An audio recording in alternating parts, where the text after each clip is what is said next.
mga rare day na paborito ko. Aston Martin na computer. Ito yung mga rare din na basketball na Kyrie. Ito yung SpongeBob. Mas Patrick. Si Patrick. Star. Mas Mr. Crab. Wala siya. Ito yung sa wife ko eh. Sasabihin ng wife ko para mas marami pa rin akong damit kaysa sa kanya. Kaya, mga collection ko na sa bibig sa akin. Sponsor ko yan. Mga Toy Story, Disney, Nintendo, dalan, diba? So, bali siya.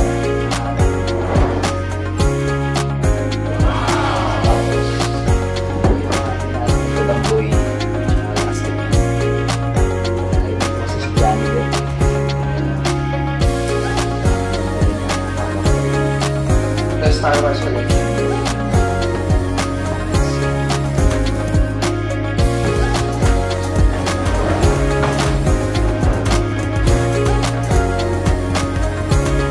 Kaya nandito na tayo magdapip sa second floor ng aking walk-in closet. Ito naman yung mga collection natin. Alexander Wang, tapos Human Base. At ito naman ang collection ko ng Yeezy.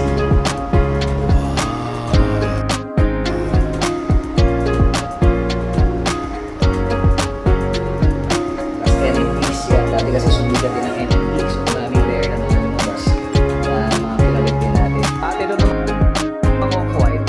Bigay ng taxation.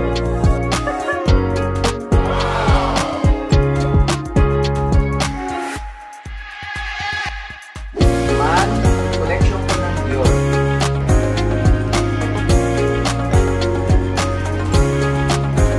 Ito naman yung collection ko ng Element. Element OP URS.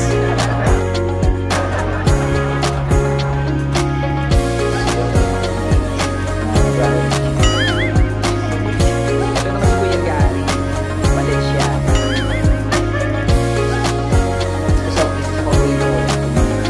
Translucent off-white. Kasi ito yung pag medyas mo, kung anong kulay, kung anong design, lumalabas siya rito. Tapos gagawin ko dyan, bibitin ko yung pantalon ko para kita yung medyas na design na tumatawid siya rito sa sapatos. So, ang maganda rito, kung yung yung sapatos, yung kanan lang talaga. Yung kaliwa, iniiwan natin sa store. Isa lang siya.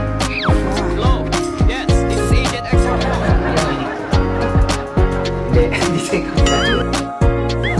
Sa kabila, yung mga Jordans ko. Ibang Jordans ko wala na eh.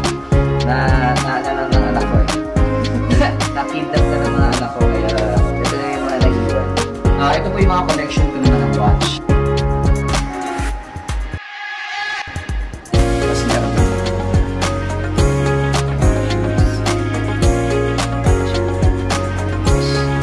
Ito naman po yung aking mga closet. Alam niyo kasi gusto ko talaga dati, pangarap ko magkaroon na talaga ng mga damit na parang sport. Makikita ko agad din na gusto ko. Makikita ko ito, pang-panalo. Ayan, ito yung mga showtime, pang-scope, pang-shows, dito lang ito natin. Diba?